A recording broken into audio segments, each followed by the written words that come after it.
വാഹന ഉടമകൾക്കും ഡ്രൈവർമാർക്കും ആശ്വാസം. മോട്ടോർ വാഹന നിയമത്തിൽ നിർണായക മാറ്റങ്ങളുമായി കേന്ദ്രം. ഡിജിറ്റൽ ഇന്ത്യയുടെ ഭാഗമായി കേന്ദ്ര മോട്ടോർ വാഹന നിയമത്തിൽ നിർണായക മാറ്റങ്ങൾ. വാഹന ഉടമകൾക്കും ഡ്രൈവർമാർക്കും ആശ്വാസമായി 20 മാറ്റങ്ങളാണ് നിലവിൽ വന്നത്. RTO ഓഫീസുകളിലെ തിരക്ക് കുറയ്ക്കാനും അഴിമതി ഇല്ലാതാക്കാനും ലക്ഷ്യമിട്ടാണ് പുതിയ പരിഷ്കാരങ്ങൾ. ഇതിൽ ഏറ്റവും പ്രധാനപ്പെട്ടത് ഡ്രൈവിംഗ് ലൈസൻസ് കാലാവധി സംബന്ധിച്ച ഇളവാണ്.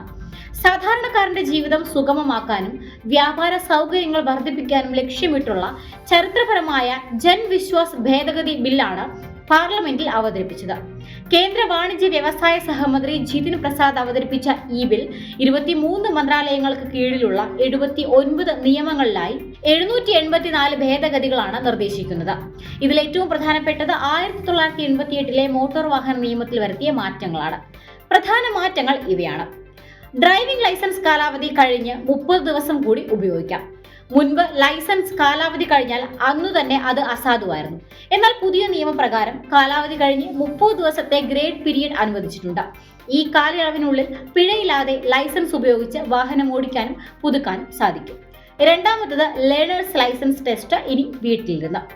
ലേണേഴ്സ് ലൈസൻസിനായി RTO ഓഫീസിൽ ക്യൂ നിൽക്കേണ്ടതില്ല. ആധാർ കാർഡ് ഉപയോഗിച്ച് ഓൺലൈൻ വഴി അപേക്ഷിക്കാം. വീട്ടിലിരുന്ന് തന്നെ കമ്പ്യൂട്ടറിലോ സ്മാർട്ട് ഫോണിലോ ലേണേഴ്സ് പരീക്ഷ എഴുതാം. വിജയിച്ചാൽ ഉടൻ തന്നെ ലേണേഴ്സ് ഡൗൺലോഡ് ചെയ്ത് എടുക്കാം. മൂന്നാമത് ആധാർ അധിഷ്ഠിത സമ്പർക്കരഹിത സേവനങ്ങൾ. മോട്ടോർ വാഹന വകുപ്പിന്റെ ഏകദേശം 18ഓളം സേവനങ്ങൾ ഇപ്പോൾ പൂർണ്ണമായും ഓൺലൈനായി. വിലാസം മാറ്റുക, ഡ്യൂപ്ലിക്കേറ്റ് ലൈസൻസ് എടുക്കുക, NOC അപേക്ഷകൾ തുടങ്ങിയവയ്ക്ക് ആധാർ വെരിഫിക്കേഷൻ വഴി RTO ഓഫീസിൽ നേരിട്ട് പോകാതെ തന്നെ അപേക്ഷിക്കാം. നാലാമത് ഡ്രൈവിംഗ് സ്കൂൾ സർട്ടിഫിക്കറ്റ് ഉണ്ടെങ്കിൽ RTO ടെസ്റ്റ് ഒഴിവാക്കാം.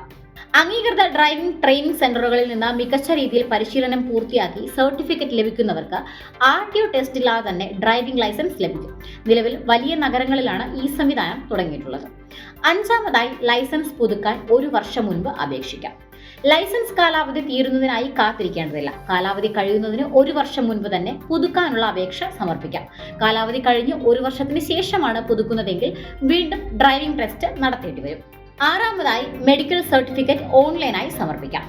40 വയസ്സിന് മുകളിൽ പ്രായമുള്ളവർ ലൈസൻസ് പുതുക്കുമ്പോൾ മെഡിക്കൽ സർട്ടിഫിക്കറ്റ് ഹാജരാക്കണം. ഇതിപ്പോൾ പരിവാഹൻ പോർട്ടലിലൂടെ ഡോക്ടർമാർക്ക് നേരിട്ട് അപ്ലോഡ് ചെയ്യാം. അംഗീകൃത ഡോക്ടർമാർ ഓൺലൈനായി സാക്ഷ്യപ്പെടുത്തിയാൽ മതിയാകും.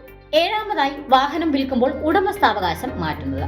ഒരു സംസ്ഥാനത്തിനുള്ളിൽ തന്നെ വാഹനം വിൽക്കുമ്പോൾ RC ബുക്ക് ഉടമസ്ഥാവകാശം മാറ്റാൻ പരിവാഹൻ പോർട്ടൽ വഴി ഓൺലൈനായി അപേക്ഷിക്കാം. വിൽക്കുന്ന ആളിന്റെയും വാങ്ങുന്ന ആളിന്റെയും ആധാർ വെരിഫിക്കേഷൻ വഴി ഇത് വേഗത്തിൽ പൂർത്തിയാക്കാൻ സാധിക്കും. എട്ടാമതായി വിലാസം മാറ്റുന്നത് കൂടുതൽ ലളിതമാക്കി. ലൈസൻസിലെയോ RCയിലെയോ വിലാസം മാറ്റാൻ ഇപ്പോൾ ആധാർ കാർഡിലെ വിലാസം മതിയാകും. ഓൺലൈൻ അപേക്ഷയിൽ ആധാർ ലിങ്ക് ചെയ്യുന്നതോടെ പുതിയ വിലാസം ഓട്ടോമാറ്റിക്കായി അപ്ഡേറ്റ് ചെയ്യപ്പെടും. ഒൻപതാമതായി ഡിജിറ്റൽ രേഖകൾക്ക് ഒറിജിനലിന് തുല്യമായ അംഗീകാരം. പരിശോധന വേളയിൽ ലൈസൻസ്, RC, ഇൻഷുറൻസ് എന്നിവയുടെ ഒറിജിനൽ കൈവശമില്ലെങ്കിലും കുഴപ്പമില്ല. കേന്ദ്ര സർക്കാരിന്റെ ഡിജി ലോക്കർ അല്ലെങ്കിൽ പരിവാഹൻ ആപ്പിൽ കാണിക്കുന്ന ഡിജിറ്റൽ രേഖകൾ നിയമപരമായി സാധുവാണ്. പത്താമതായി ലേണേഴ്സ് ലൈസൻസിന് പാഠ്യപദ്ധതി നിർബന്ധം. ലേണേഴ്സ് ലൈസൻസ് ലഭിക്കുന്നതിന് മുൻപ് ട്രാഫിക് നിയമങ്ങൾ, റോഡ് സുരക്ഷാ ബോധവൽക്കരണം എന്നിവയെക്കുറിച്ച് ചുരുങ്ങിയത് 8 മണിക്കൂറെങ്കിലും ഓൺലൈൻ വഴിയോ നേരിട്ടോ ക്ലാസുകളിൽ പങ്കെടുക്കണമെന്നും പുതിയ നിർദ്ദേശമുണ്ട്.